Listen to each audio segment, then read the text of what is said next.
Shabbat Shalom, dit is Saterdagmôre en ek groet jou in die wonderbare naam van ons Meester Yeshua. Baie dankie dat jy ingeskakel is op hierdie Saterdag. Dankie dat jy deel is van hierdie bediening en ons eer die Skepper van hemel en aarde. Halleluja! Ek wil hom loof vir wie hy is. Hy is die verlosser en saligmaker. Hy is ons rots en ons toevlug. En ek is dankbaar vir dit wat Vader kom doen in ons lewe, in ons bediening en ook in jou lewe. So dankie dat jy deel is van hierdie bediening en dit bring my nou natuurlik vandag by die woord. En die woord, hierdie is 'n noodsaaklike woord wat ek vandag met jou wil deel en dit is herstel jou altaar. Herstel jou altaar, want baie van ons se altare lê in skerwe. Ons altare lê stikkend. En baie keer as gevolg van die feit dat ons besig is met ongoddelike dinge, bou ons 'n ongoddelike altaar. So ek wil vandag met jou gesels oor hierdie aspek en dat jy sal weet wat moet jy doen om jou altaar te herstel. Maar dis eers noodsaaklik dat ons gaan kyk, wat is 'n altaar? Wat is 'n altaar? So die Hebreëse woord is mishbach en dis H4196 in die Hebreëse konkordansie, mishbach, en dit beteken, dis die slag van 'n dier, dis dood, dis offer, dis 'n plek van slagting. Dis die letterlike betekenis daarvan, is die slag van 'n dier, dis dood, dis offer, dis 'n plek van slagting. Maar die geestelike betekenis daarvan, my en jou se persoonlike geestelike betekenis, dit is 'n plek van oorgawe. Dis 'n plek waar die dood van jouself plaasvind. Dis 'n oorgee van laste en begeertes. Dis wat plaasvind by 'n altaar. Dis wat dit beteken. So as ek en jy nou natuurlik by die altaar kom, dan beteken dit ek moet myself oorgee aan die lewende God. Ek moet sterf in myself, en as ek sterf in myself, dan beteken dit ek volg dan Yeshua. Ek leef nie meer nie, maar hy leef in my. So in al my laste en al my begeertes gee ek oor aan die lewende God, en dis die plek van die altaar waar ek by Yeshua uitkom. So daar is natuurlik 2 altare wat opgeteken is in die woord, en ek wil met jou gesels oor daai 2 altare, en ons gaan 'n paar dinge leer uit hierdie 2 altare uit. So die eerste altaar is natuurlik Abel. En Abel se offer wat hy gebring het op die altaar. So Abel se offer en Abel self as persoon was natuurlik regverdig. So sy altaar, sy offer en wie Abel was regverdig volgens Matteus 23 vers 35. Yeshua sê dit, hy praat. Hy sê dat Abel was 'n regverdige persoon. Dan het Abel natuurlik geloof gehad. Hebreërs 11 vers 4 word Abel in die lyn ingeplaas van die wat geloof gehad het. So Abel was ook 'n profeet gewees, volgens Lukas hoofstuk 11 vers 50 tot 51 was Abel 'n profeet. En die woord sê in Genesis hoofstuk 4 vers 2 dat Abel was 'n nederige herder. Net soos Yeshua was ook 'n herder, hy is ons herder, en sy lewe en sy offer was aanneemlik vir Jahwe. So Abel se offer en sy lewe was aanneemlik gewees vir Jahwe, volgens Genesis hoofstuk 4 vers 4. Dan aan die ander kant kry ons natuurlik Kain se offer, Kain se altaar. En Kain se altaar, en dit wat hy geoffer het gekom uit 'n bose hart. Gekom uit 'n bose hart, in Johannes 3 vers 12 sê dit vir ons, dit het gekom uit 'n bose hart. Verder weet ons, en ons sien dat sy werke was boos. Sy werke was boos. Weereens, 1 Johannes hoofstuk 3 vers 12. En ons sien dat as gevolg van die offer wat Abel gebring het daar 'n geestelike jaloesie plaasgevind, want die een offer was aanneemlik en was aanvaar, en die ander een was nie. So daar was 'n geestelike jaloesie wat plaasgevind het, en dan sien ons natuurlik dat daar was ongeloof in Kain se hart. Hy het gefunksioneer in ongeloof, en daar was rebellie in sy lewe. So rebellie het oorgeneem in sy hart. So daar was nou natuurlik 'n goddelike altaar en 'n ongoddelike altaar. So Abel het 'n goddelike altaar opgerig en Kain het 'n ongoddelike altaar opgerig. So ons sien die twee altare al in die begin van die woord in die boek van Genesis. So daarom is dit belangrik dat ek en jy weet dat ons kan as mens either 'n goddelike altaar of 'n ongoddelike altaar oprig. So waarmee ek en jy besig is, gaan bepaal of dis either ongoddelik of dis goddelik. Nou sien ons dat Noag tree op as 'n priester en hy bou 'n altaar. So wie het vir hom die opdrag gegee en waar het hy dit geleer om 'n natuurlike altaar te bou? Hy het dit geleer uit die vorige geslagte, uit Abel en uit Kain. Het hy geleer om 'n altaar te bou. So nou sê Genesis hoofstuk 9 vers 20 en Noag het vir Jahwe 'n altaar gebou en van al die reindiere en al die reinvoëls geneem en brandoffers op die altaar gebring. So hier praat die woord oor die feit dat Noag 'n altaar gebou het en hy het 'n goddelike altaar gebou. Hoe weet ek dit? Hy het reindiere op daardie altaar geplaas. So alles met betrekking tot jou altaar moet rein wees. Jy kan nie onreine dinge op jou altaar plaas of met jou in jou lewe besig wees en verwag dat jou altaar moet aanneemlik wees en jou offer moet aanneemlik wees nie. Want Noag het 'n offer gebring aan Jahwe van die reindiere, nie van die onrein diere nie. En daarom was sy offer 'n lieflike geur in die teenwoordigheid van Jahwe ons Elohim. So altare het altyd te doen met 'n verbond. Altare het altyd te doen met 'n verbond. So kom ek openbaar dit gou vir jou. Genesis hoofstuk 6 vers 18 sê, maar met jou sal ek my verbond oprig. So hier kom Vader en hy praat met Noag en hy sê vir Noag, hoor hierso, ek gaan 'n verbond met jou oprig. So voordat die altaar gekom het, voordat Noag 'n offer gebring het aan Jahwe en 'n altaar opgerig het, kom daar eers 'n verbond. Want dis hoe Vader werk. Vader sluit 'n verbond met ons en ons is in 'n verbond met die lewende God en daar kan alleenlik 'n goddelike altaar in ons lewe wees vanweë ons verbondsverhouding met Jahwe. So, maar ek rig my verbond op, jy moet in die ark gaan, jy en jou seuns en jou vrou en die vroue van jou seuns saam met jou. So hier sien ons dat Vader rig 'n verbond op met Noag. Nou, wat gebeur na die vloed? Na die vloed is daar weer eens 'n verbond. Daar's weer eens 'n verbond. Nou let op. Nou hierdie verbond kom nadat Noag die altaar opgerig het en hy het reindiere op die altaar geplaas. Nou vind daar weer 'n verbond plaas. Genesis 9 vers 9, maar ek rig my verbond met julle op en met julle nageslag na julle. Wat is daai verbond? Dis nou natuurlik die reënboog wat ons sien. Die oomblik as dit reën en dit hou op reën, dan sien ons die reënboog is in die lug. Partykeer selfs wanneer dit nog reën, dan sien ons dat die reënboog is in die lug. En dit is die verbond wat Vader met Noag gemaak het en ook met die ganse mensdom. So die verbond en die altare loop hand aan hand. En ons sien ook nou natuurlik dat Abraham bou ook 'n altaar vir Jahwe. Abraham bou dit ook. So nou kom Abraham en hy bou 'n altaar in Genesis hoofstuk 12 vers 7. Daarop verskyn Jahwe aan Abraham en sê, aan jou nageslag sal ek hierdie land gee. Weereens vind daar 'n verbond plaas. So daar vind eers 'n verbond plaas. Vader praat met hom, hy roep hom uit die land van hy maak 'n verbond met hom en hy sê, hoor hierso, ek gaan jou nageslag, gaan ek hierdie land gee waartoe ek jou lei. So hy maak 'n verbond. Wat gebeur toe? Toe bou Abraham, toe bou hy daar 'n altaar vir Jahwe wat aan hom verskyn het.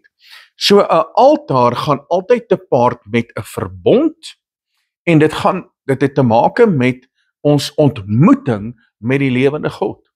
So hoe lyk jou altare in terme van jou ontmoeting met Jahwe?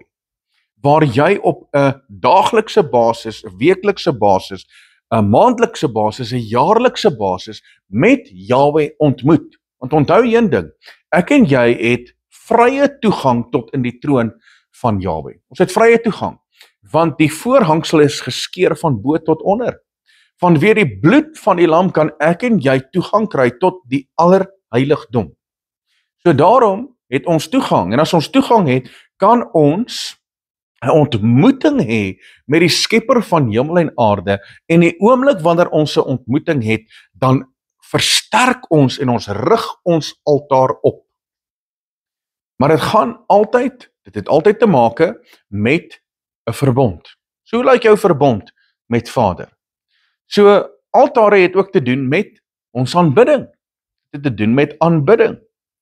So kyk wat gebeur in Genesis hoofstuk 12 vers 8.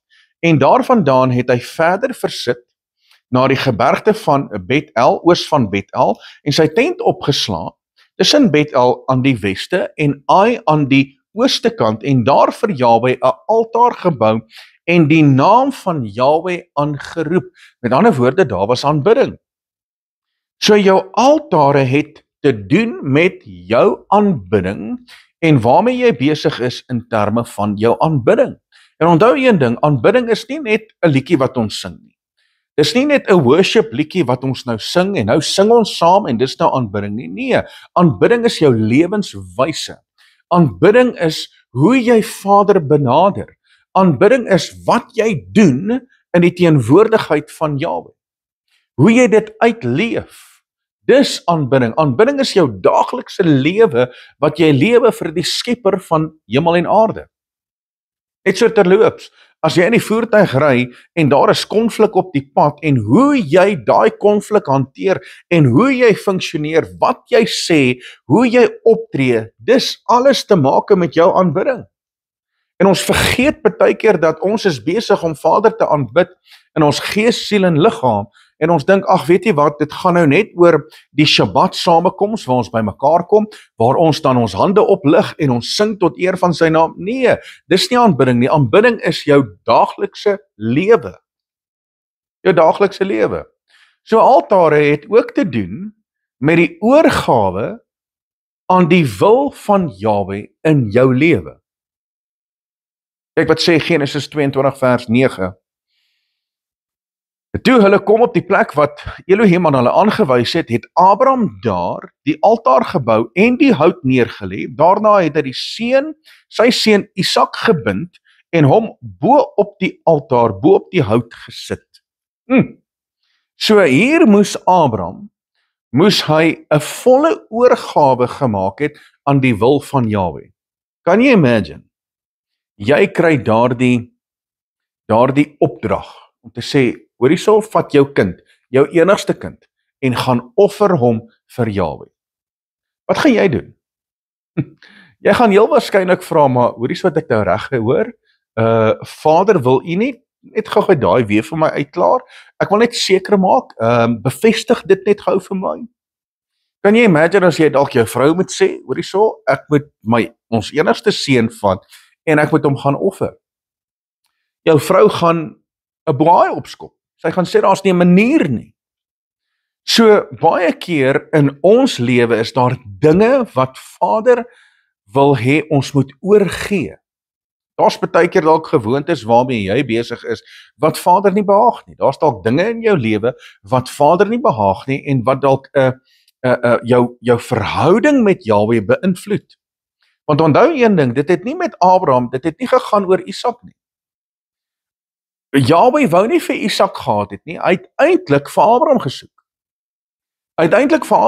Dit het niks te maak gehad met Isak nie. Dit het alles te doen gehad oor Abraham se gehoorsaamheid teen die lewende God. So Vader soek nie jou Isak nie, hy soek vir jou. En baie keer is daar 'n Isak in ons lewe waar ons aan so vashou en ons dink, ja, maar dis my enigste en dis my Isak en Vader het hierdie vir my gegee en weet jy, ek wil vashou daaraan en eintlik wil Vader net dat jy 'n volle oorgawe moet gee aan die wil van Jahwe vir jou lewe. En die oomblik wanneer ons Isak laat gaan, dan sal jy agterkom dat die voorsiening van Jahwe kom tot werking in jou lewe. Halleluja!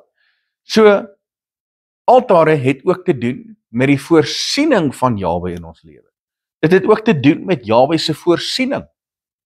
Want as ek en jy 'n volle oorgawe kan gee aan Jahwe ons Elohim, weet jy wat gaan dan gebeur?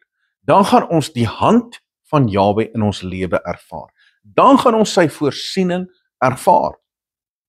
Want kyk wat gebeur nou, nadat Abraham gehoorsaam is, en hy sit vir Isak op, en hy is bereid, en hy vat die mes, en hy trek terug, en hy is bereid om te doen wat Vader van hom verwag. Weet jy wat gebeur? Daar kom voorsiening. Genesis 22 vers 13, en toe Abraham sy oë opslaan, sien hy met eens 'n ram wat agter in die bos met sy horings vasgeraak het, en Abraham het gegaan en die ram geneem en dit as brandoffer in die plek van sy seun Isak geoffer. Halleluja! So Vader gee altyd 'n uitweg. Maar jy sien, Abraham het die geloof gehad, hy het die vertroue gehad in Jahwe. Hy het gesê van die begin af. Hy praat met sy diensknegte, hy sê, hoor hierso, wag julle hier, ek en die seun, ons gaan op na die berg toe, en ons gaan daar aan Jahwe offer, en ons kom weer terug. Is dit nie amazing woorde wat Abraham gesê het nie? Hy het geweet, hy het daai vertroue gehad, nadat Vader vir hom gesê het, weet jy wat, offer jou seun, het hy die vertroue gehad, maak nie saak wat gebeur nie, Vader sal voorsien. Op 'n bo-natuurlike wyse sal Vader deurkom, en al moet Vader my kind uit die dood uit oprig, maak hy die verklaring om te sê, ek en die seun, ons gaan weer terugkom. En Isak praat met Abraham, hy sê, Vader, ons het hier die hout en ons het die vuur, maar waar is die offer? En hy sê aan Isak, hy sê, moenie bekommerd wees nie, Jahwe sal voorsien. En al wat Vader wou gehad het, is die totale, volle oorgawe aan die wil van Jahwe, sodat die hand van voorsiening in Abraham se lewe kan manifesteer. En so gebeur dit ook in ons lewe. So ek wonder, hoe lyk ons altaar? Is ons bereid om oor te gee in die volle oorgawe van Jahwe se wil vir ons lewe, sodat sy hand van voorsiening in ons lewe kan wees. So altare beïnvloed ook nou natuurlik die volgende geslagte, die volgende generasie. So hier kan ons sien dat Isak rig 'n altaar op en hy aanbid Jahwe. Waar het hy dit geleer? Hy het dit geleer by Abraham.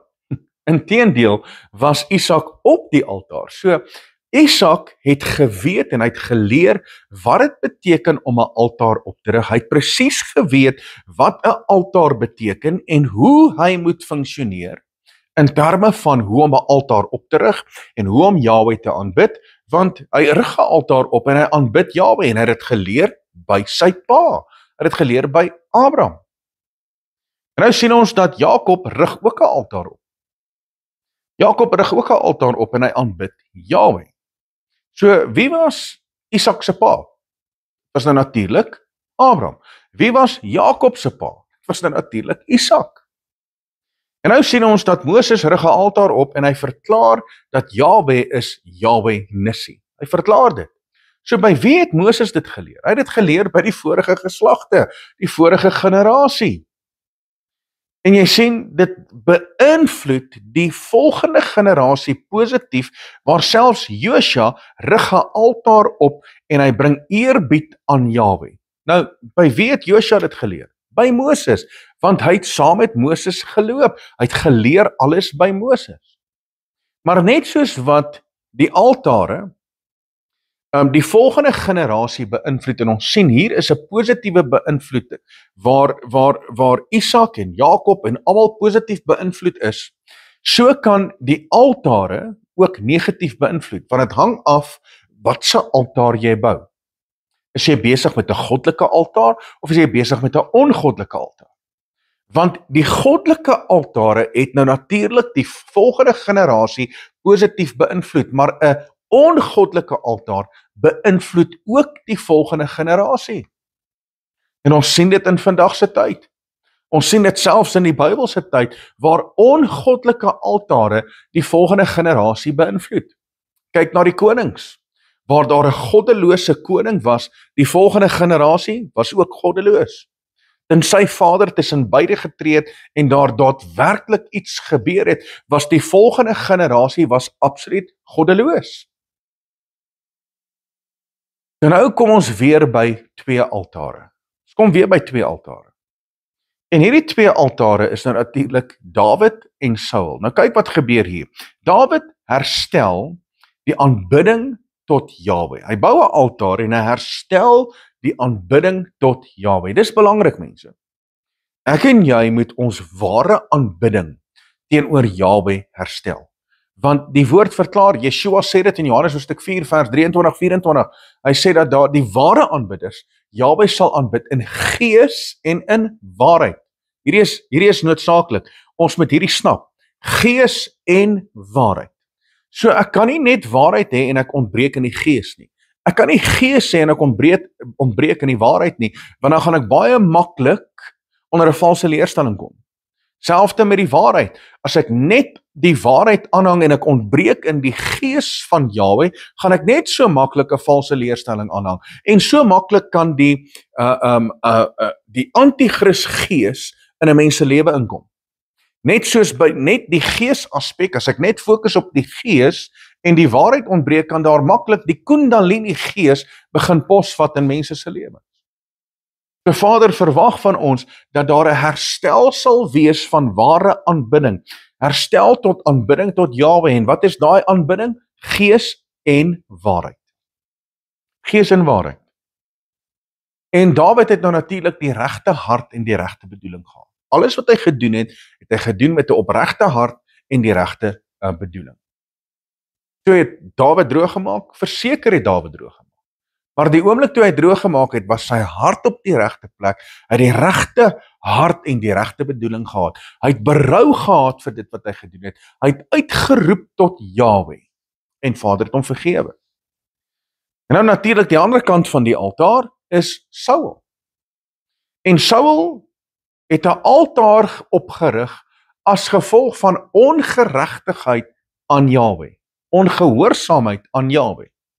So die altaar wat Saul opgerig het, was nie 'n altaar tot herstel nie, maar dit was eintlik as gevolg van ongehoorsaamheid aan Jahwe. En wat doen Saul toe? Toe soek hy die eer van mense, in steede daarvan om die eer aan Jahwe te bring. So, hier sien ons die twee altare, 'n goddelike altaar en 'n ongoddelike altaar. 'n Goddelike altaar en 'n ongoddelike altaar. En so is daar ook in ons lewe, is daar ook baie keer waar ons wetend of onwetend 'n ongoddelike altaar oprig. En dan plaas ons saad op daai altaar. Plaas saad op daai altaar. So, hierdie is nogal baie belangrik. Jou verantwoordelikheid in terme van die altaar in jou lewe is die volgende. Levitikus hoofstuk 6 vers 13. Wat sê dat die vuur moet gedurig deur op die altaar aan die brand gehou word. Dit mag nie doodgaan nie. Nou wie se verantwoordelikheid is dit? Dis jou verantwoordelikheid. Want ons sien in hierdie gedeelte dat Vader het die altaar aan die brand gesteek. So met die inwyding van die tabernakel was die offer gebring op die brandofferaltaar en daar was nie 'n vuur aangesteek nie. Vader het uit die hemel uit vuur gestuur en daai altaar aan die brand gesteek. En nou sê die woord dat die vuur moet gedurig deur op die altaar aan die brand gehou word. So daardie vuur wat Jahwe aan die brand gesteek het, moet gedurig deur aan die brand gehou word. Dit mag nie doodgaan nie. Net so met ons bekering. Want bekering vind van bo af plaas. Ons bekering kom van bo af. So nou dat Vader jou gered het deur die bloed van die lam, uit die vuur in jou binneste aan die brand gesteek, nou moet jy, dis jou verantwoordelikheid, nou moet jy die altaar aan die brand hou. Daai vuur moet aan die brand gehou word. So hoe doen jy dit? Hoe maak jy en hoe hou jy daai vuur aan die brand? So hier's altare in my persoonlike lewe en in my persoonlike lewe hou ek hierdie altaar, hou ek dit reg, ek bou die altaar op die regte manier en ek hou dan natuurlik die vuur op die altaar aan die brand, wat my verantwoordelikheid is. So wat is hierdie altare, hierdie persoonlike altare in my lewe? Nommer 1 is my verbondsverhouding met Jahwe. En waaruit bestaan my verbondsverhouding? Dit bestaan uit die feit dat ek moet gehoorsaam wees aan sy gebooie, sy insettinge en sy verordeninge. Ek is in 'n verbond met hom.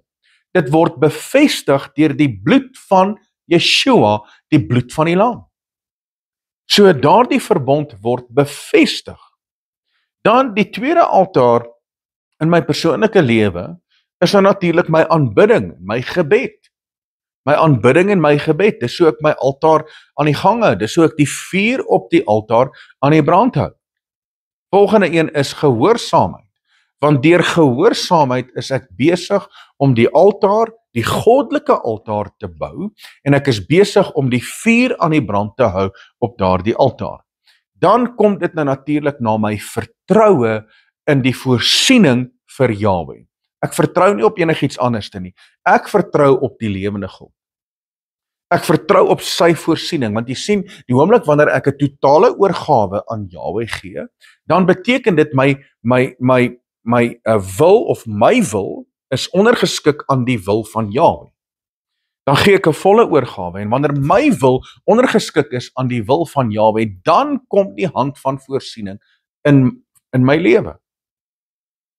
En dan weet ek nou natuurlik dat wanneer ek die regte altaar bou, dan beïnvloed dit my toekoms, dit beïnvloed ook die volgende generasie.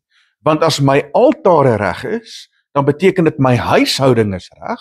Dit beteken dat my kinders sien dat my altare is reg, want hulle moet eintlik by my sien, net soos wat Abraham 'n altaar gebou het en Jahwe aanbid het, en Abraham het vir Isak geleer wat dit beteken om 'n altaar te bou, en volgens die woord van Jahwe te funksioneer, en so is Jakob ook geleer. So moet ons volgende generasie geleer word deur ons wat dit beteken om Jahwe ons Elohim te aanbid, om altare op te rig, om 'n lewe te hê van 'n verbondsverhouding, om 'n aanbiddingslewe en 'n gebedslewe te hê, om gehoorsaamheid te hê, en wat dit beteken om vertroue te hê op Jahwe se voorsiening. Dis ons verantwoordelikheid. So hoe beïnvloed jy die volgende generasie? So ek bou nou natuurlik altare in my lewe, en daar is twee tipes. Daar's eerder 'n goddelike altaar of 'n ongoddelike altaar. En hoe bou ek hierdie altare? Waarmee is 'n mens besig? Wat doen 'n mens om 'n goddelike altaar of 'n ongoddelike altaar op te rig? So eerstens gaan dit oor my optrede. Gaan oor my optrede en my gesindheid.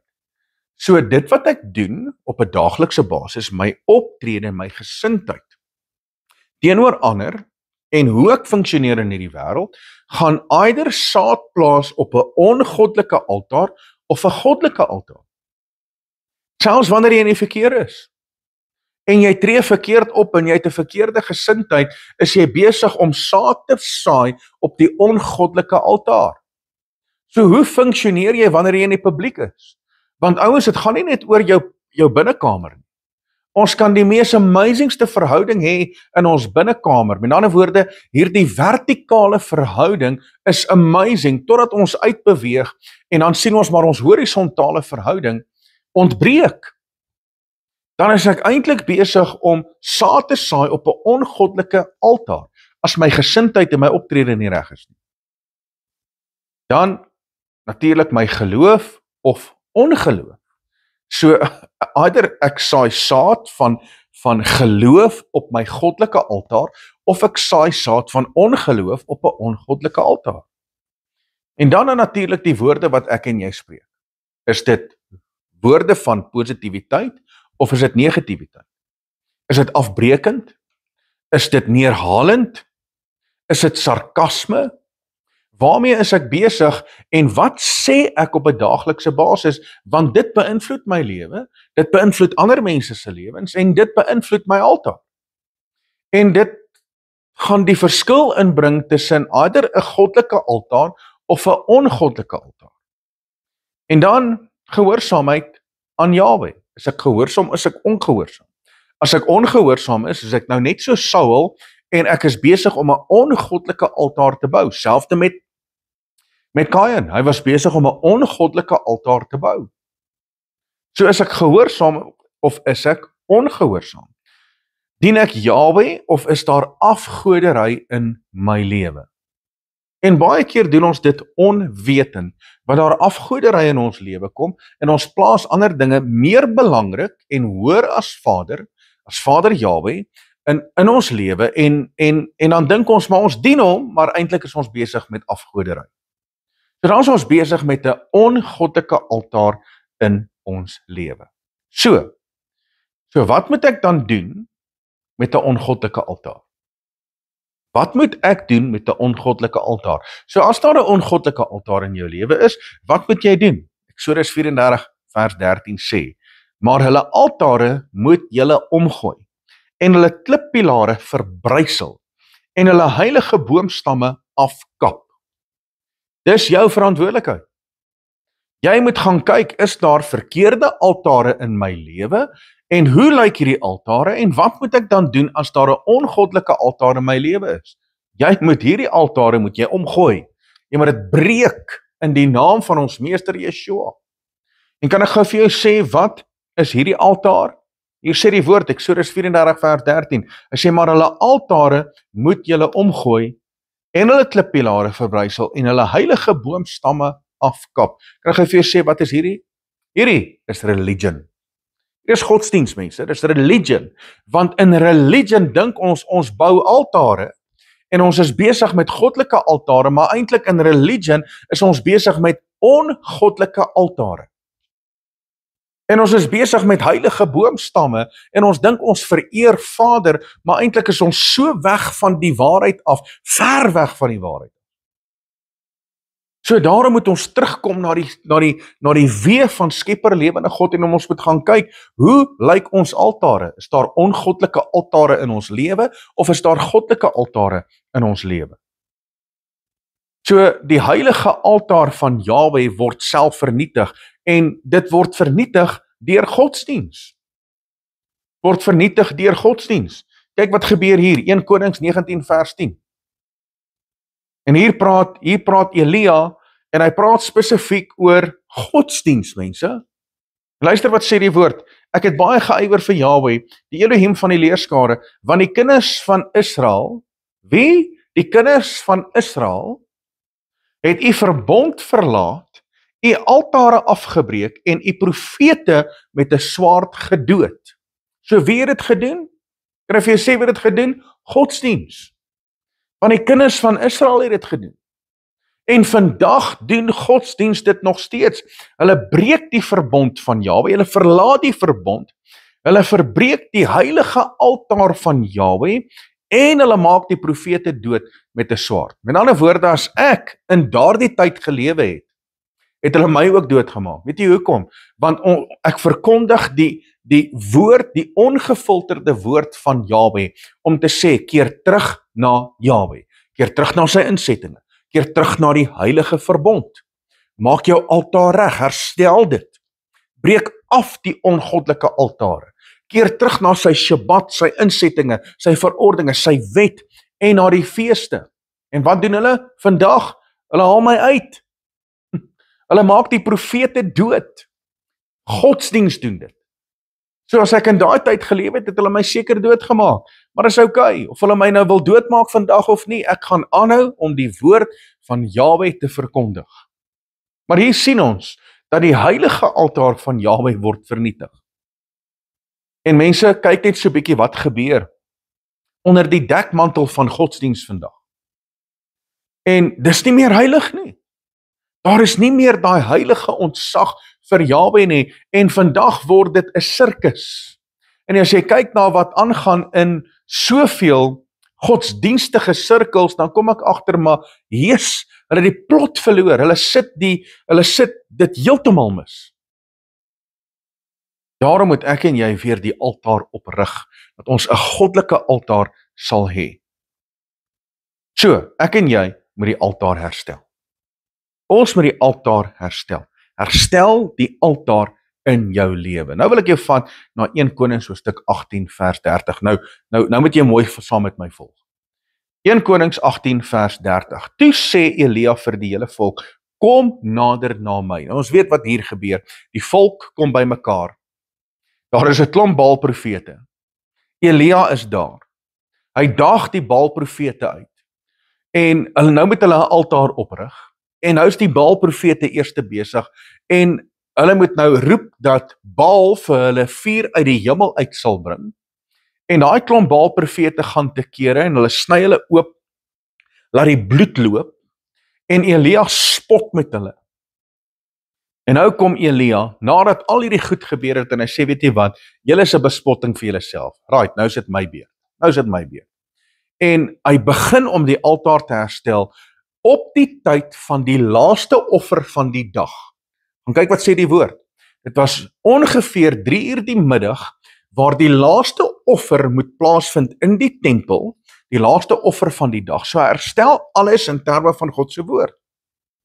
Nou herstel hy die altaar. Kyk wat gebeur. Toe sê Elia vir die hele volk, kom nader na my, en die hele volk het nader gekom na hom, en hy het die altaar van Jahwe herstel wat afgebreek was. So hy het die altaar herstel. So ek en jy moet vandag ons altaar herstel, wat so maklik afgebreek word, as gevolg van die dinge van hierdie wêreld. En ons dink ons funksioneer onder 'n dekmantel van godsdiens, maar eintlik is ons verlore. En Elia sê, hy sê vir die volk, kom nader na my. Want jy sien, ek en jy kan nie ons altaar herstel as ons ver van Jahwe af is nie. Hy roep die volk nader, hy sê, kom nader. Kom nader in die teenwoordigheid van Jahwe. So ek en jy moet nader kom vandag, en ons moet die altaar herstel wat afgebreek is in ons lewe. Die altaar van Jahwe. Want onthou een ding, Vader het jou gered met die bloed van die lam. Hy het die altaar in jou lewe kom plaas. Hy het die vuur aan die brand gesteek, en jou verantwoordelikheid is om daardie vuur aan die brand te hou. Maar baie keer vergeet ons daarvan, en ons breek die altaar van Jahwe af, en ons bou 'n ongoddelike altaar, en ons dink, maar ons is besig met die werk van Jahwe, maar eintlik is ons besig met 'n onheilige, ongoddelike altaar, en ons dink, ons dien Vader. Die volk het dit ook gedink, want hulle het altare opgerig vir Baal, en vandag sien ons daar is hordes Baalprofete wat altare oprig vir Baal vandag onder die dekmantel van godsdiens. En herstel die altaar. 1 Konings 18 vers 31. Daarop neem Elia 12 klippe volgens die getal van die stamme van Jakob se kinders, tot wie die woord van Jahwe gekom het om te sê, Israel sal jou naam wees. So, Elia doen dit op 'n spesifieke wyse. Hy doen dit volgens hoe Vader dit wil hê. Hy doen dit nie op sy manier nie. En baie keer sê ons, ja, maar ek en jy ons kan ons Vader dien op ons manier. Ons kan die Here dien op ons manier. Nee, jy moet dit doen soos wat Vader dit gedoen wil hê. Nie op jou manier nie, soos wat Vader dit gedoen wil hê. Hy herstel die altaar, hy vat 12 klippe, en daai 12 klippe verteenwoordig die 12 stamme van Israel. En daar is 'n dieper betekenis daarvan wat ek nou by jou gaan kom. So 1 Konings 18:32, en hy bou met die klippe 'n altaar in die naam van Jahwe. Hier is belangrik, mense. In die naam van Jahwe. Daarna het hy 'n sloot gemaak rondom die altaar, 'n ruimte vir omtrent 2 mate saad. En die hout gerangskik en die bil in stukke verdeel, en bo op die hout gelê. Toe sê hy, maak 4 kruike vol water en giet dit op die brandoffer en op die hout. En hy sê, doen dit vir 'n tweede maal. En hulle het vir 'n tweede maal gedoen. En hy sê, doen dit vir 'n derde maal. En hulle het dit vir 'n derde maal gedoen. So, wat het eintlik nou hier gebeur met hierdie paar verse wat ek vir jou gelees het, waar Elia die altaar herstel het? Wat het eintlik hier gebeur? Kom ek praat gou met jou. 12 klippe het hy opgerig, en 12 verteenwoordig die regering van Jahwe. So met ander woorde, hy herstel die volle regering van Jahwe in sy persoonlike lewe en ook onder die volk. Hoekom dink jy hy roep by die volk nader? Hy roep die volk nader. Hy sê, ouens, kom ons herstel die altaar.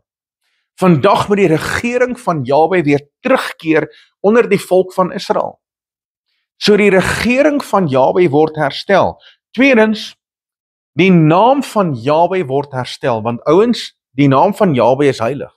En die volk het vergeet wie Jahwe is, en hulle roep aan, en hulle volg Baal-profete, en hulle volg vir Baal. En hulle het vergeet wie is Jahwe, en so maklik vergeet ons die heilige naam van Jahwe. Ons vergeet sy karakter, ons vergeet sy autoriteit, ons vergeet wie hy is. En daarom moet die naam van Jahwe herstel word in ons lewe. Derdens, hy bring die hout, en hy sit die hout op die altaar, en die hout praat van die offer van Yeshua, want Yeshua het gesterf op 'n filterpaal. En die hout verteenwoordig nou natuurlik die offer van Yeshua. So Yeshua se offerwerk moet in ons lewe manifesteer. Met ander woorde, sy bloed moet in ons lewe sigbaar wees.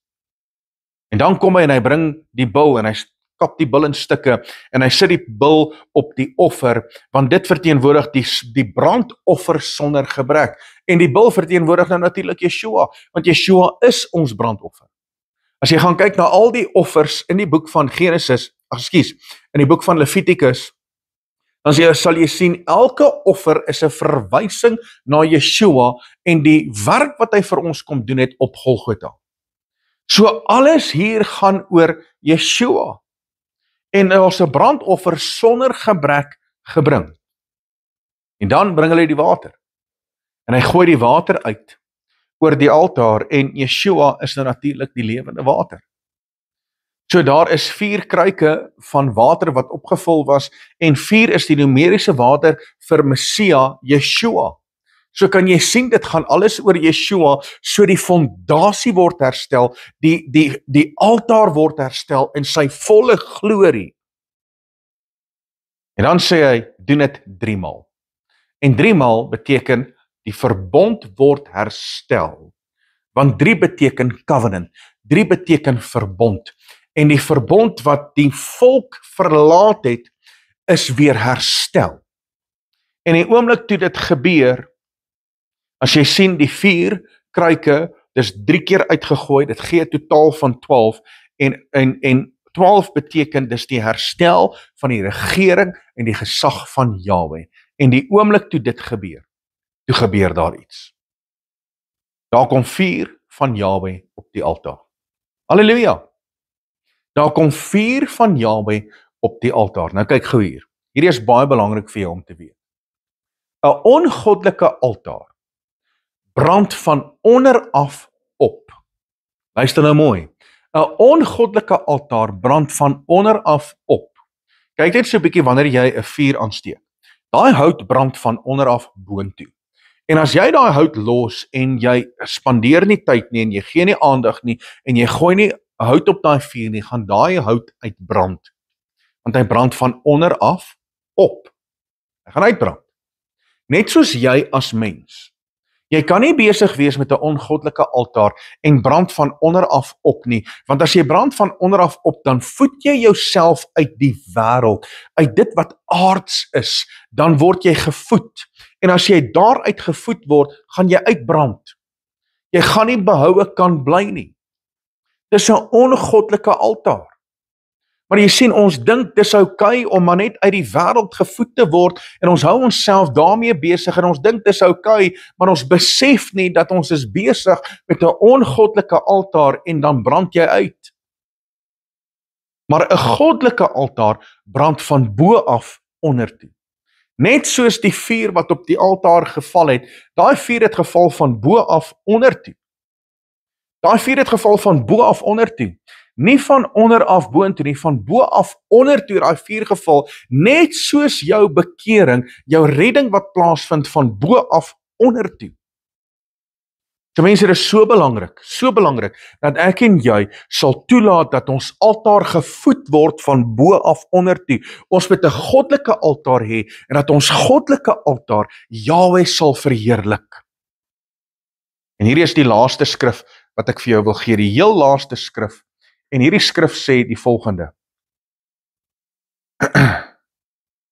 Die laaste skrif, ek wil net gou hierdie oukie laat werk, daar sy, die laaste skrif is nou natuurlik Jakobus 1 vers 17, en hierdie skrifgedeelte sê, elke goeie gif, welke goeie gawe, en elke volmaakte gawe, daal van bo af neer, van die Vader van die ligte, by wie daar geen verandering of skaduwee of omkering is nie. Halleluja! So alles wat goed is in jou lewe kom van bo af. Hier sê die woord, elke goeie gawe, elke volmaakte gawe daal van bo af neer. So ek kan nie besig wees met 'n ongoddelike altaar waar ek gevoed word vanuit die wêreld en van dit wat aards is nie. Ek moet gevoed word van wat bo afkom. Elke goeie gawe, elke volmaakte gawe wat Vader in my lewe kom deponeer. So hoe lyk jou altaar? Hoe lyk jou altaar? Want jy sien, dit is belangrik dat ek en jy vandag sal nader kom, net soos wat die volk nader gekom het, en hulle het die altaar herstel.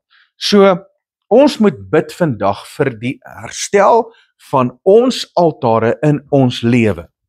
Daarom wil ek jou hierdie vraag vra, hoe lyk jou altaar vandag? Hoe lyk jou altaar vandag?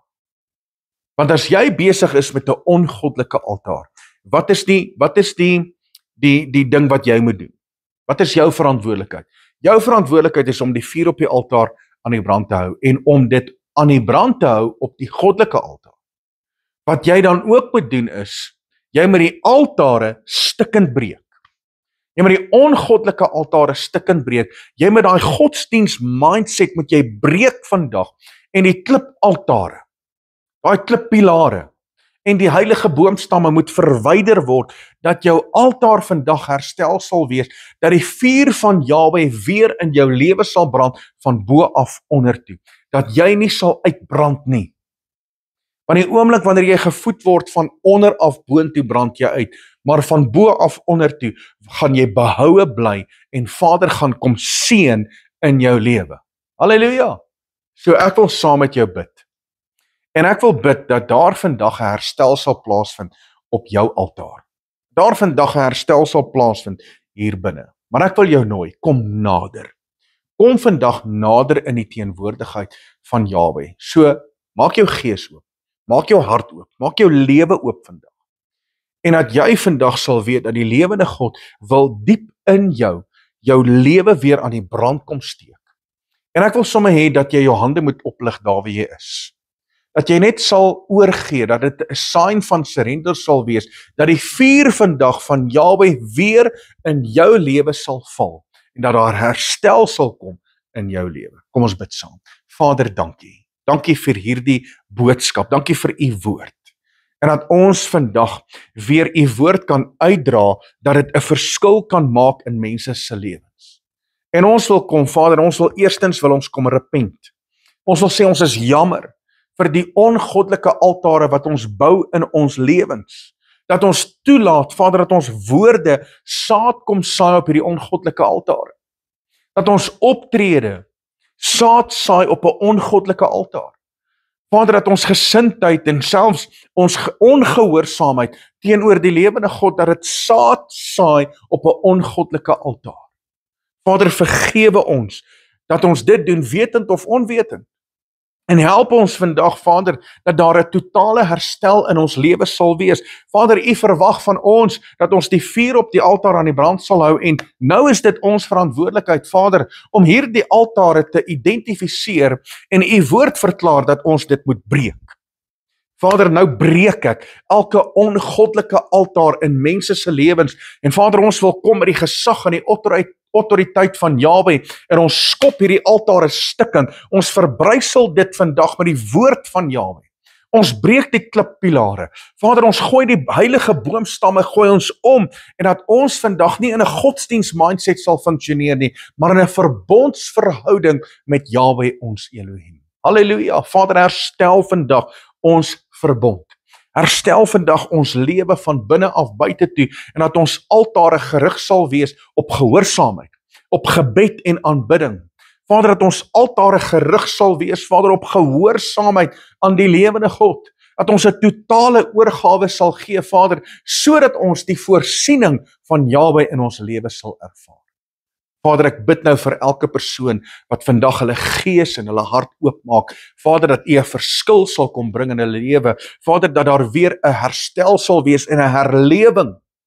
Vader, soos wat die volk nader gekom het en die oomblik toe die vuur val het hulle uitgeroep, heilig is Jahwe, waarlik Jahwe is Elohim. En dat ons dit ook sal uitroep vandag, vanweë die herstel in ons lewe. Dankie Vader, ons bid dit vandag, alleen in die wonderbare naam van ons Meester Yeshua. En my gees roep uit, halleluja, halleluja, kom ons verheerlik sy naam, net daar waar hy is, ons loof hom, ons prys hom en ons aanbid hom vir die herstel in jou lewe. Mense, baie dankie dat jy vandag ingeskakel was. Dankie dat jy deel is van hierdie bediening. Mag jy vandag geseënd wees en mag jy die herstel ervaar in jou lewe. Nou ja, van my kant af, Rian Abri, dit is altyd 'n voorreg om met jou te gesels. Ek geniet dit. So geniet jou Shabbat verder. Tot volgende keer. Shalom.